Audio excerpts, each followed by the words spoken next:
Good afternoon. Welcome back to another episode. This is episode, where are we? 95, I think. Sure, time is flying, closing in on that episode number 100. Can't wait for that. My guest today is Jay Naidoo. Really excited to talk to Jay. And it's someone that I've also met, while I was working in corporate, and someone that I've heard speak about 2 years ago again, and that has really stuck with me. And when we started with this series, I thought I have to speak to her. And I was so thankful that after half an hour of conversation, she said, yes, let's do this. So Jay, thank you very much. I will introduce you in a second. But what an afternoon to do this. So here we go. So let's say hi, good afternoon Kobus, and my very good friend Jay Naidoo from Kobus Klein. Tinus Brits, goeiemiddag, en die rest van die span, middag Tinus. Ek hoop het gaan goed daar in Bloemfontein. Razan, nice to see you. Very nice to have you with us as well. Arun, good afternoon. Welcome to you as well. Thank you for joining us. Renata, thank you as well for joining us. And Queen, back. Wow. So welcome you over on LinkedIn. And so if you are with us this afternoon, say hi and, comment and chat and do all of that. There we go. Terence, good afternoon. Hi. And thank you very much for joining us. There's also somebody there. It says, good afternoon. Looking forward to Jay. Gloria Dangale. Thank you, Gloria. Appreciate it. Sheila, good afternoon. Marcel Jardim, goeiemiddag. Nice to have you with us. And Madeline, it's been a while. I think the last time I saw you was with Igno, if I'm not mistaken. So welcome. Thank you very much for joining us. Awesomeness. And so Koba says, first time not listening in my study. Let myself out for a long weekend in the bush after 125 days. Well done. So, well done, Kobus. But thank you for watching all the way from the bush. I'm glad that we even reached those places in South Africa. So that is amazing. Maybe we must have a sort of a thing where we say, what has been the most interesting place from which you watched the show, whether it's the recording or the live show. But as you can see, so we've updated the studio a little bit. I'm now standing, which is great. I made a video which you can go check out on the YouTube channel if you want. It says just upgrading my home studio. So it's just a 6-minute long video of everything that I did and went through the process and how I changed it. So the idea is to have 2 studios in one. Still busy working on that a little bit. But for now, you can see there's a little bit of a difference. I moved the poster around and there's a bit more light and different light and all of that. And I've got so much more space to do this in. So this is very, very comfortable for me. So go check out the video on the YouTube channel, upgrading my home studio, and you can see what I've been up to, and enjoy that with me.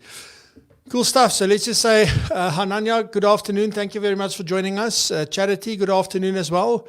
I just wanted to say it's the first time that I've seen you live. I know you've been watching some of the episodes, so thank you very much. Kobus, I think, was the one that introduced you to the show. So thank you very much. I appreciate it. Paula, nice to see you as well. Good afternoon. Welcome. And then Almin Lottering as well. So good afternoon. Thank you everybody for joining us. I'm going to introduce my guest now so that we can get going. We're going to have some interesting conversations. And just sneaking in there at the end is Mariette Tappen. Jay, you will know many of these people. So good afternoon. And from my side, ladies and gentlemen, welcome to Jay Naidoo. Jay, how's it? Hi, Francois. Hi, guys. It is so amazing to see so many familiar faces. So thank you, Francois, for the opportunity. You know me, I always love to chat. So thank you for the invitation. It's a pleasure. Thank you so much for agreeing to this. Jay, just maybe for those that do not know you, just a short introduction, or maybe those of us that haven't seen you for a while, just again an introduction, and then we'll get into the conversation. Okay, thanks, Francois. Yes, so I've had a interesting few 20 months. So previous to this, I was part of the Liberty Group, and I was with Liberty for almost 22 years. It was an amazing time where I've learned so much and got to meet such amazing people, many of them that I am very grateful to see that are joining us today. And then since the past 20 months, I've pretty much taken a time out from the corporate, spent a lot of time trying to figure things out, try to figure out the new me. One of the big challenges of being in a corporate is that you spend so much of time in that environment, you tend to believe that that's all you are. It's only when you step out that you see that there's a bigger world out there and what the potential is. So, yeah, a past 20 months, I've been doing a whole lot of nothing, which sounds very strange. Many people ask me, so what do you do these days? And I say, absolutely nothing. And it's absolutely wonderful. But the beauty of doing nothing is that you then create the opportunity to do everything. So I've been doing a little bit of experimentation, a little bit of farming, meeting new people, a few new other hobbies that I've adopted, but just enjoying life at the moment. So that's been it. So just a question on that. So if you say, like, getting to know the new me, isn't it just to get to know the real you? Maybe, No, you're absolutely right. But you see, the real me is new to me. So, a lot of the time spent has been about deprogramming. Much of the time that you're in a corporate, it's in these various boxes that we tend to live in. There's so many labels. And once you step out, there's no one who's referring to you in a particular way or has certain expectations, and it feels very strange. So stepping out of that environment and adapting to this new environment, which is about being nothing. And very often we think, but I want to be something. From the time you're born, someone's always pushing you to say you have to be something. And suddenly you reach a point in time and say, well, what's it like to be nothing? And I think that's what I've been spending my time on, is trying to be nothing, which has been a different kind of journey. So are you finding that you've got more time at the moment just to think? Obviously, I mean, that's a stupid question maybe, but do you feel like you get more time to really, really think about so many more things than just my job and my role and what, as you said, what others expect of me? Do you find yourself doing that, or are you more in the sort of doing space of just trying out new things and experimenting and keeping busy with that? So to be quite honest, Francois, I think a lot of my time I try not to think. And this may sound strange, but, having been in a corporate environment for so long, there is such a strong focus on what you think and what you say and what you do and how it's received and how people respond to it. And you tend to believe that all you are is your mind. But once you out of the corporate, you realize that you're a lot more than your mind. It is about how you experience life. So in terms of experiencing life, it's about emptying the mind. It's spending a lot more time listening and just being present. So it's not so much about thinking. It's actually, I think, in many ways, thinking kind of limits us in terms of who we could potentially be. Oh, wow. That's an interesting approach to that, because some of the things that we've been talking about and some of the conversations that I've been having offline, with people on the phone and so forth, is particularly also around, do you get time to sort of reflect and think and all of that, and maybe doing that, listening to what you're saying now, is not allowing me, for examples, and I always like to pull things back to me, it's not allowing me to clear my mind. Because you go from being busy with one thing to being busy with another thing. Doesn't matter whether they are related or not. Is that sort of the approach? Yeah, it's, what was the reason for it was when I did leave the corporate, one of the questions that I was asked constantly was, what are you going to do now?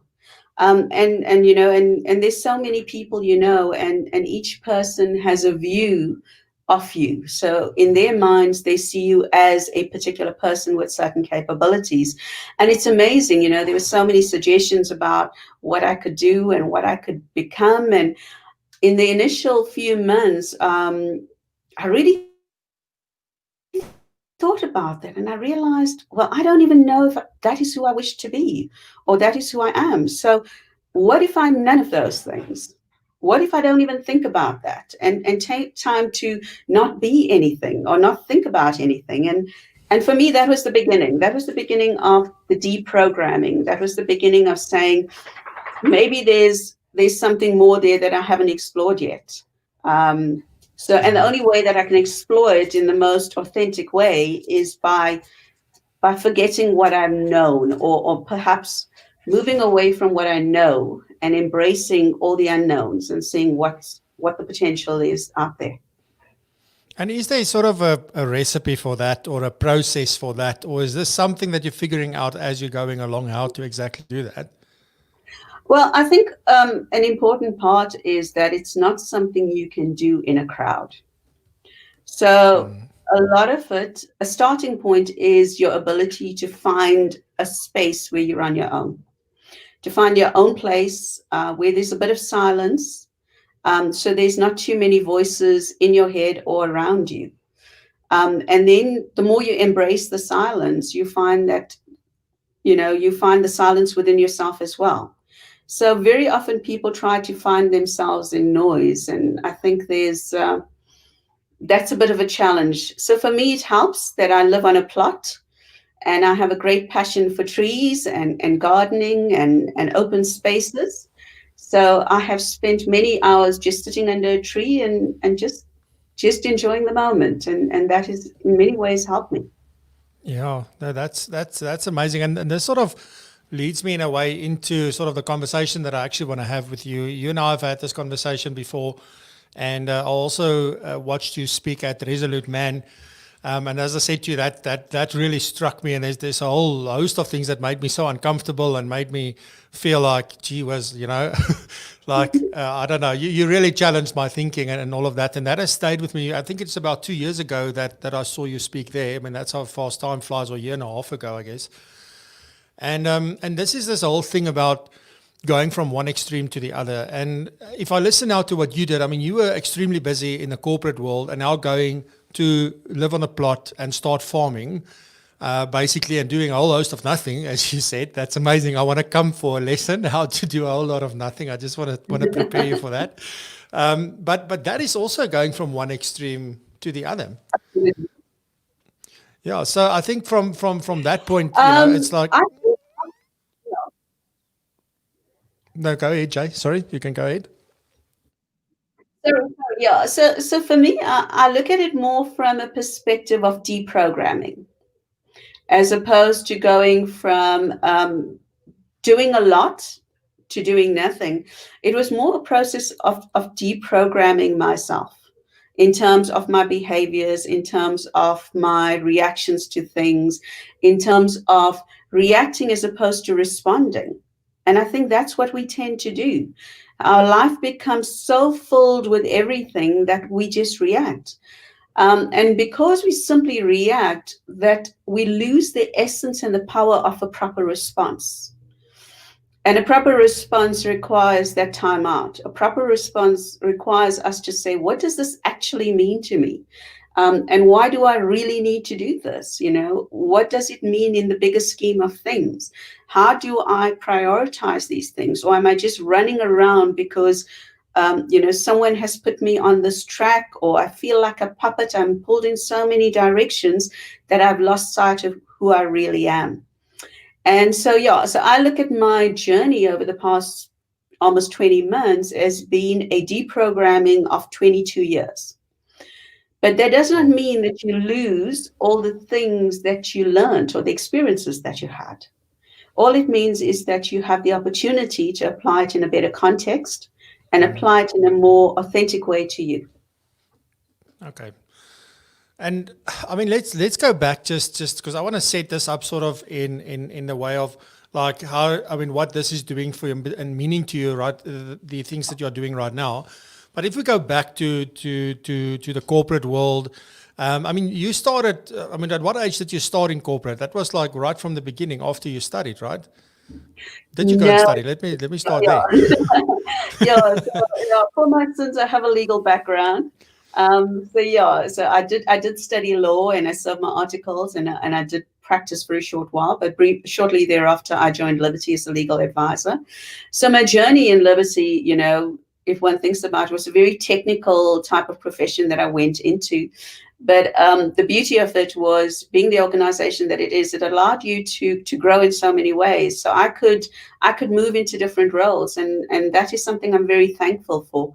in the time that I was there, I got to be so many things. So it moved from legal into training, into HR, into computer learning at that time, and then into compliance. So it was very diverse, and those were the opportunities that was presented to me, during that time. Yeah, and it's it is, as you say, it is really a privilege. So we've also had a few discussions, with a few people that I also find that I think the fact that I had the privilege of working in corporate, as much as corporate can be like it is for some and it's not for others, and it can be like a lot of people will see it as a lot of red tape and a lot of this and this and that. But for me, I got exposed to so many things during my time in corporate, and the things that we got to learn and experience, it definitely does grow you as a person. So there are all these positives, and then there's this thing where, if that becomes your entire world and you lose yourself in that entire journey, is that worth it? Because isn't it really about happiness at the end of the day, and really being or really feeling that you are really making a difference, and you can get that through your job. It doesn't matter who you work for or what you do, your job can have a lot of meaning and a lot of impact. But ultimately, for some, it gets to that point where, there must be something even more than this, and there's got to be another way of approaching this. And so let's talk about the extremes from that. And as a woman in corporate, I mean, now you've gone to sort of running your own farm and farming a little bit and doing different things. And you said to me before the time you're also doing mentoring and those kind of things. But during your career journey, we've now spoken about this quite a few times on the show about the sort of, what was the challenges, as a female, basically in corporate as well. And it doesn't matter who it's with, but it's just, were there particular challenges? Were there things that you sort of learned during your journey? Was there things that you felt like you had to do more than what others maybe had to do in order to be seen and to really be valued, all that kind of stuff. So what was that journey like for you? So I joined Liberty towards the latter part of '96. As my gray hair will testify, I'm quite old. So I grew up in the apartheid era. And at the time when I joined the Liberty Group, I think that was when, we just had our first democratic election. It was 2 years in. There were lots of changes taking place. And there was still a measure of distrust. And I know it sounds strange, but I recall when I joined Liberty, they weren't too sure that this person was going to be good enough, if I can explain it. And there was almost this, will the advisors accept her? Would she struggle to function? And I remember when I first joined the company, my manager at the time had to arrange a meeting with one of the regional heads because she was not too sure that I was the right person for her particular region and whether I would be accepted by her region. So we had one of those lunch meetings at a restaurant just outside the Liberty buildings, just to assure her that I wasn't going to come in and stir things up. So there was this distrust, not distress, but there was almost this uncertainty about, do we want this person to be part of our team, and what can they offer? So one of my biggest challenges joining Liberty was to prove that I was worth having. And I remember in the early years, as a trainer, a legal trainer, I once walked into a training room and there were 75 white male advisors. And the branch manager at the time decided to stand with me at the front because he was afraid that someone was going to say something inappropriate or something wrong. So that just gives a little bit of an indication of some of the things we had to go through. And because of that, I made a decision at that point in time that when I walked into a room or when I engaged with someone, I don't start from the basis that I'm a female. I start from the basis that I'm a person who has something to deliver. And that is what that. Could you try again? Sorry. I didn't catch that. Could you try again? Cortana. And that is what I see. Siri wants to cut in, and that is what I wanted to. I wanted to bring to the party. It wasn't about the fact that I was female. It wasn't about the fact that I was Indian. I wanted them to see a professional who could add value to their lives, and that was one of the things that I chose to do right from the beginning. And one of my secrets was that every time I walk into the training room, I will always ensure that I know one more thing than anyone else in that room. And that was my little secret that gave me the courage to walk into that room and to do my best in helping the people that needed the help. Yeah, so that was just one example. Yeah. So yeah, and it's I guess it's it's still and I love that. Sorry, I love that approach to say, well, I always need to know one thing more than anybody else in the room, and it is a driver. I mean, it's been a driver for me as well. And it's something that's very, very powerful. So there's always good coming out of these sort of challenging situations. And I don't think you're referring to your age and your grey hair. I don't think there's much difference in age between you and I, probably. So it's just that I got out sooner. But yeah, so the question is, I mean, if you look at extremes, I don't know, it feels like we always go down this route of trying to right the wrongs of the past by going from the one extreme where it was bad to go to the other extreme to make up for the things that were happening that were not right and that was unjust and all of those things. And I don't know, it's with everything like that. If you want to lose weight, you stop eating and you start exercising, you do all these things to the extreme. If you want to learn something, you just learn and you stop working. And I don't know, as humans, it feels like we're always going to the extreme with every single thing that we do. And I don't know, intuitively, my gut says to me that surely the answer must lie somewhere in the middle. It's not on the extremes, because if the answer was on the extremes, then we would have, there would be no issues. There would be very little things to sort of sort out. But what is your view on this? Like, why do we go to the extremes? I mean, do you have a view on that? Like, why do we do that? So after you and I chatted, briefly about this, I did take a time out and do a little bit of thinking around with regards to this. And the reality is, Francois, is we are raised that way. If you think about it, from the time we are little, we are given these two choices, the choice between good and bad, the choice between right and wrong, the choice between white and black, or so our entire life, if you think about it, is based on where do you sit in terms of these two options. So there's not much time spent in teaching us all the things that lie between. So what are all the colors between the white and the black? Where are all the grays? Where are the opportunities? Because the opportunities sit in between. So when we talk about extremes is very much about power. So you're either very good or you're very bad. Okay. And in both instances, it is about power. So what we find, and this is very much so, I mean, you and I spoke about the whole gender inequality situation. One of the things you cannot deny is that it's been more than 2,000 years, and this world has been designed to make women feel less than, to tell them you are just not number one. Okay, so you will come in second, and that is something that we live with. So to believe that we can change it as soon as possible or immediately is I think a bit unrealistic. So we must understand where we're coming from. So the entire nature of the world as we speak is very much a male-dominated world.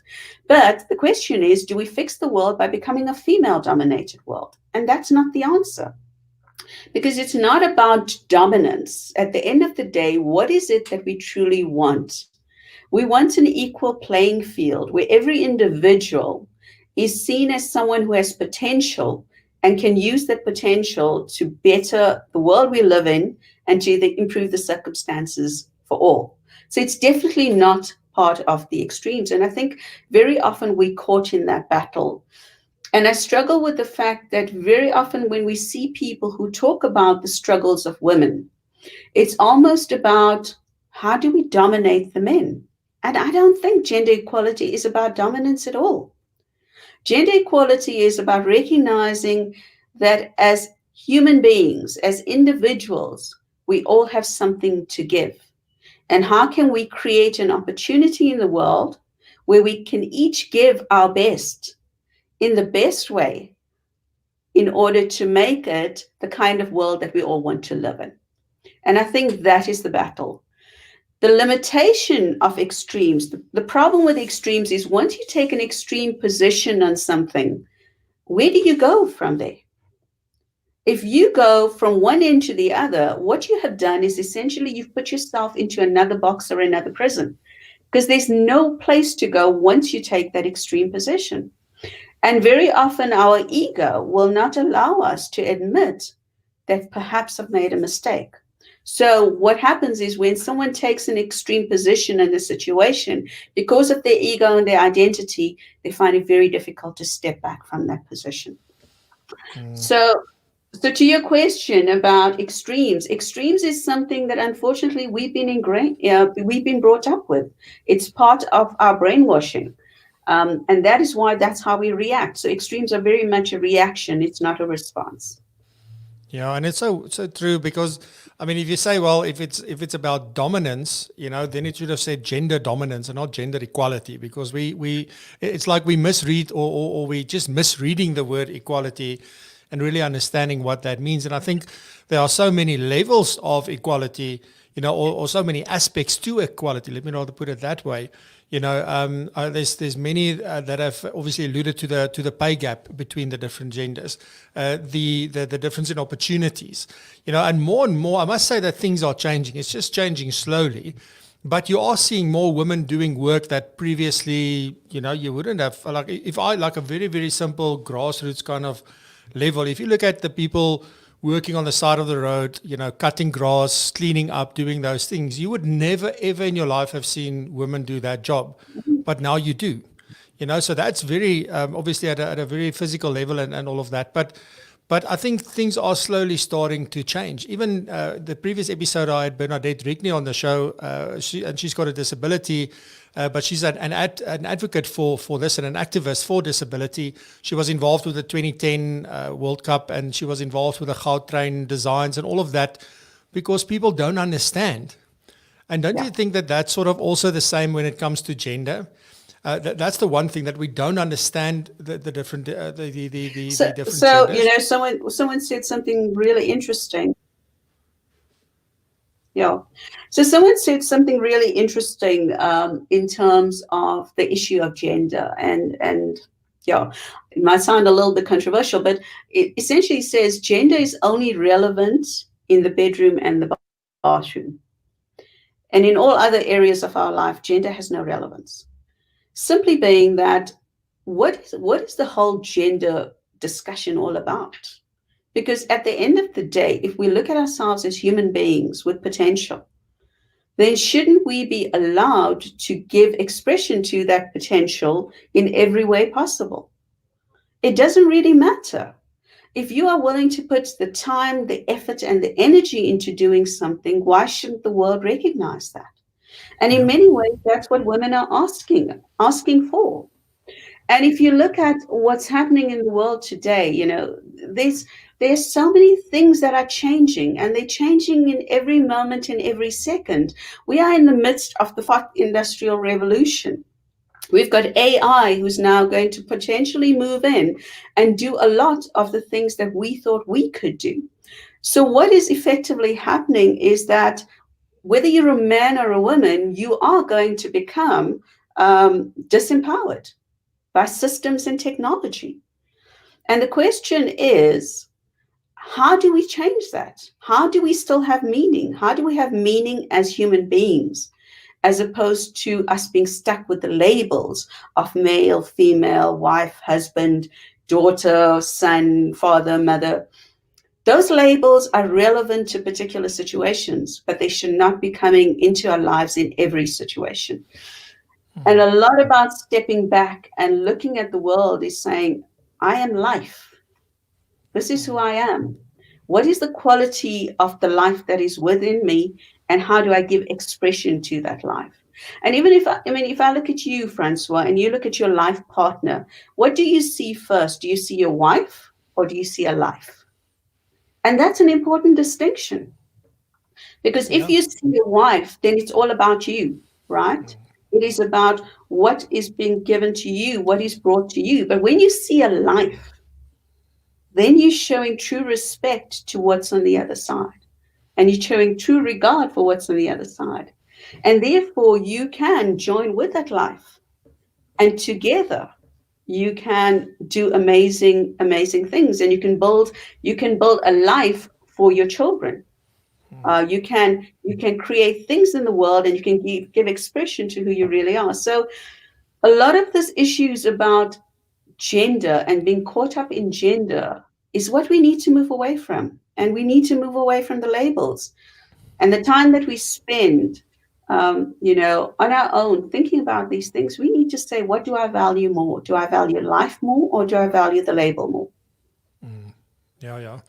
And so how do we, I mean, this is obviously something that is ongoing, and there are, many different people trying to make an impact. But what do you think is going to be the way to really get this going, with momentum forward? So is it conversation? Is that the way that we do it? Do we need to talk and really listen and understand? Do we need to go away on bush breaks and sort of figure out what, like the old team buildings of the old day, that kind of thing? What is the way to start this conversation? Because I can start it in my family. I can start it in my business. Corporates can start this. A team in a corporate can start this conversation kind of thing.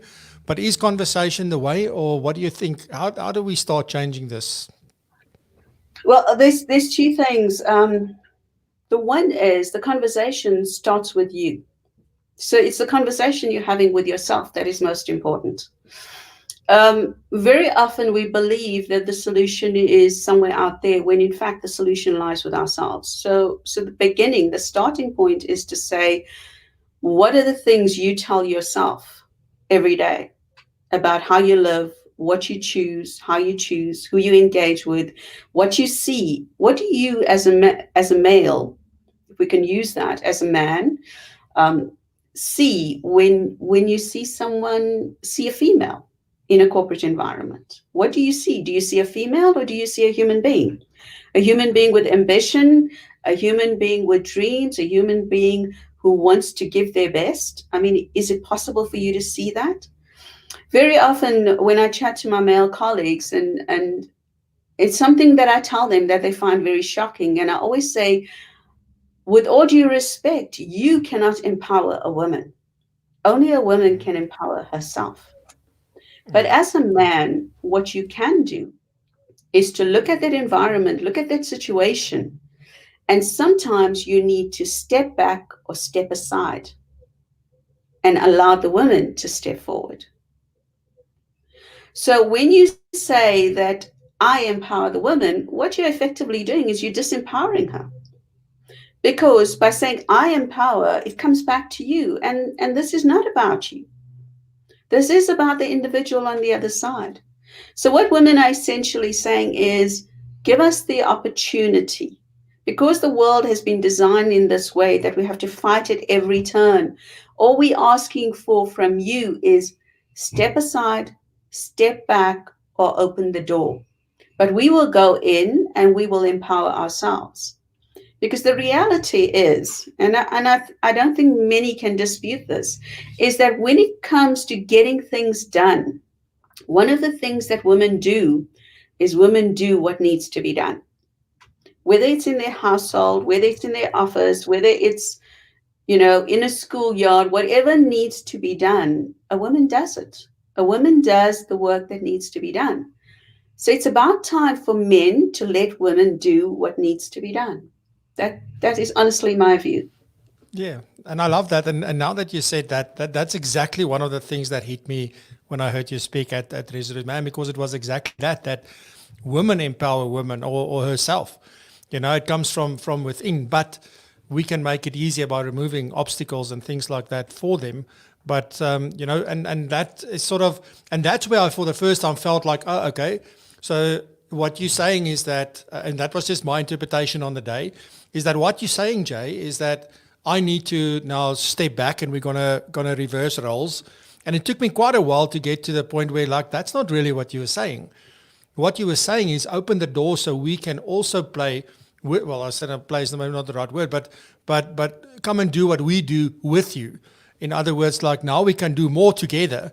Because if Jay comes in and replaces me, it's just one individual replacing another individual. What we need both. Absolutely. And now more than ever, Francois, and this is not even, I don't believe this is even a matter of choice. If you look at what's happening in the world right now, and we spoke about power, there's the whole issue of power in the past has been about financial power and positional power. But what has happened is technology has come in and technology has turned the world on its head. So when you look at, if we talk about the corporate specifically, and what is going to lead the corporate success is the corporate's ability to manage change, the corporate's ability to adopt change, to manage it, to flex, and to move. Now, that has got nothing to do with physical power. Okay, it's got to do with individuals who have the mental ability as well as the intelligence, which goes beyond just the mental capability, the intelligence to adapt to situations and to change. And if you look at the world today, that is what women bring. Because there's no doubt, there's no difference between a female's level of intelligence and a male. So women can compete on an equal level. Okay. In addition to that, and I think we all agree, the ability of women to multitask is simply amazing. Okay. And that's what you need in the world today. That adaptability, multitasking is one of the key features and characteristics of that. So what does the world need? It needs more women. It needs more women to contribute. It needs more women to work together with men. It doesn't mean to replace men. Okay. Yeah. It needs more women to work together with men to make a difference. And I think with a lot of it is also about men to revisit their roles and their abilities. Because in the past, someone would say something like, well, go and fix it. You're a man, you can fix it. So the assumption was just because you're a man, you could fix it. And that's not true anymore. Okay. So what does it mean to be a human being? Maybe that's a starting point. Instead of saying you're a man or you're a woman, let's say, how do human beings get together and change the world and change it in the direction that is best for everyone? And that's what we're all striving for, right? Is to put our best foot forward. And I think that's what we need to do. We need to start removing the male-female identity in places of work. We need to start removing the male-female identity in social settings where all we're striving for is to find the best for everyone. So everything has its place, but if we're working together, then male and female shouldn't be an issue at all. Yeah, that's very powerful. And yeah, I mean, I'm already now, my brain is spinning because, all these things that you're saying is we've really allocated certain roles to certain genders. Like you said, like the man fixes this, the woman makes food. The man goes out and work and the woman raises the children. And that is something like, I mean, I also come out of the same era that you do. And I mean, that's how that's what we saw around us as you grew up. So that's just how it is. You never question, you just live your life and you go on sometimes. Some people are more extreme than others.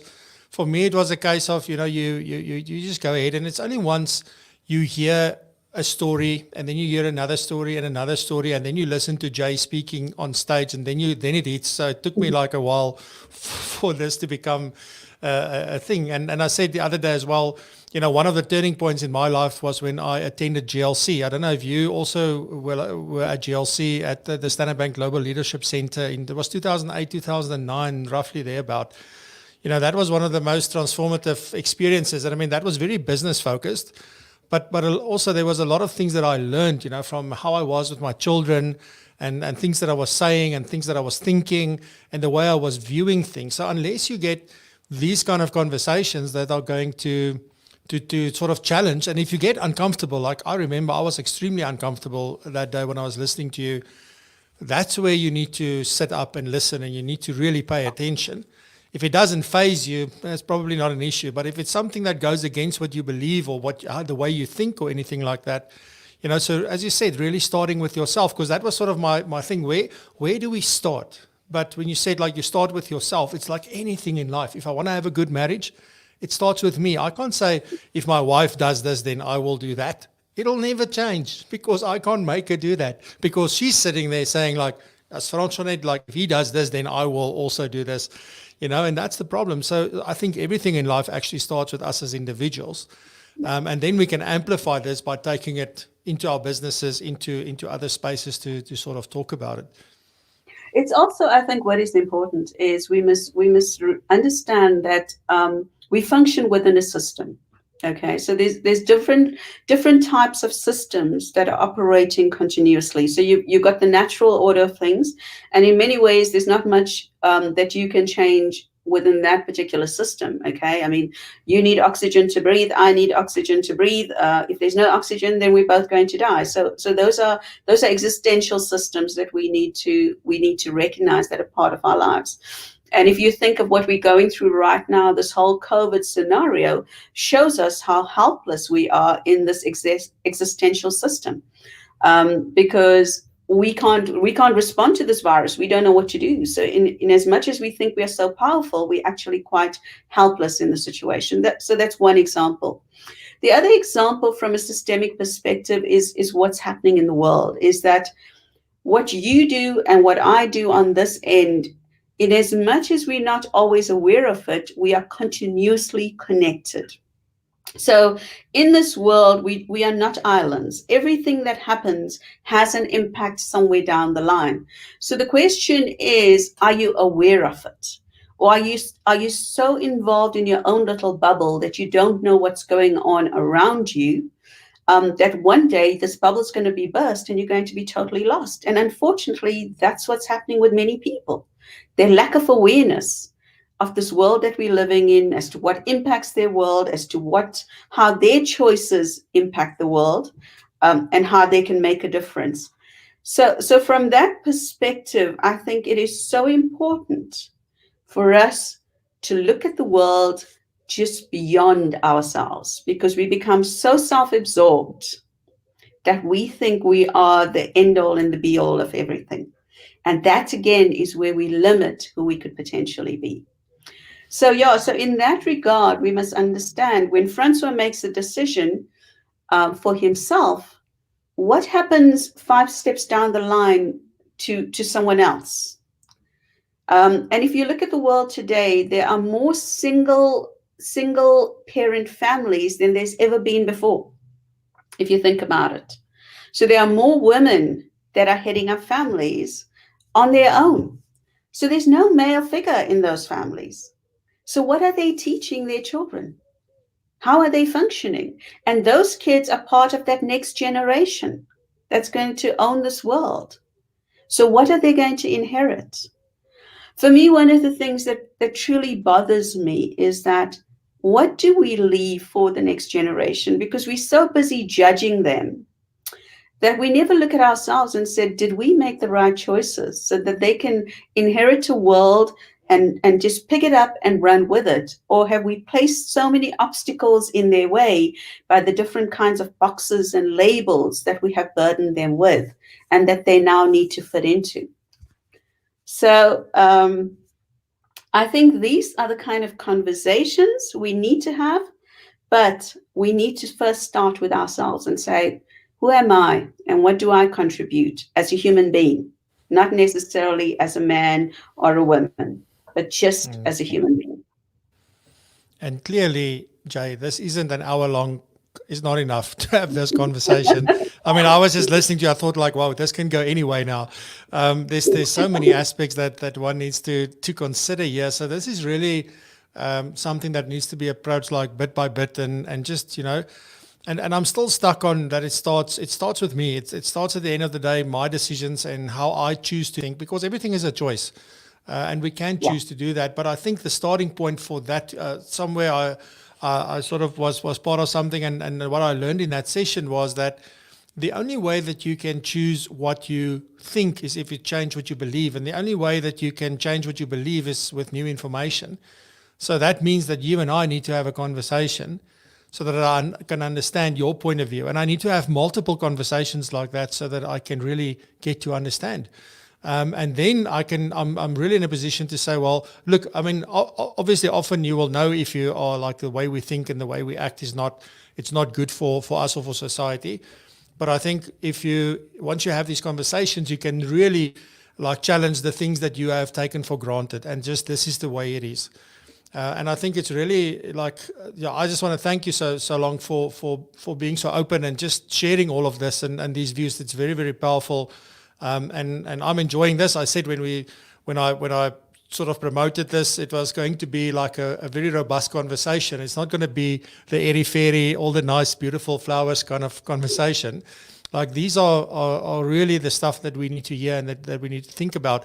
And if I look at the comments and the way that people are responding, it's really like, I think that people are starting to listen and they're starting to hear what is happening around us. So one of the questions I actually asked you before we started, and I see Kobus has alluded now to the same kind of question, is where do you see yourself in 3 years? So just think about that for a little bit. I'll get to that at the end.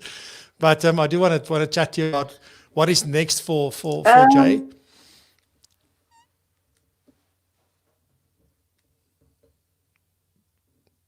Hello?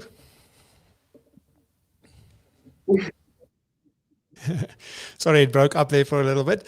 No, I just wanted to say, Jay, that what's actually, next? Francois, I don't think far. What's I actually don't. I have not crafted anything next for Jay. For me, it is about responding every day.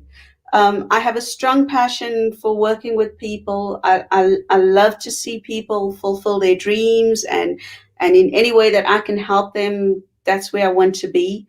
I believe there's so many capable individuals in this country that don't have access to someone who can guide them and support them.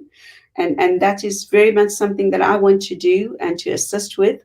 So that's where I want to put a lot of my energy.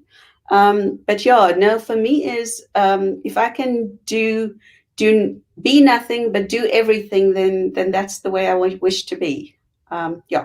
Be nothing and do everything. That's going to be my motto. Yeah, and I don't get it. I don't understand it. So I will have to get my head around that. But it's a very powerful thing. By being nothing, you can do everything. So that's definitely powerful. Your message for women during this month, Jay? Anything in particular you want to say to them? I think it's for me. It's a very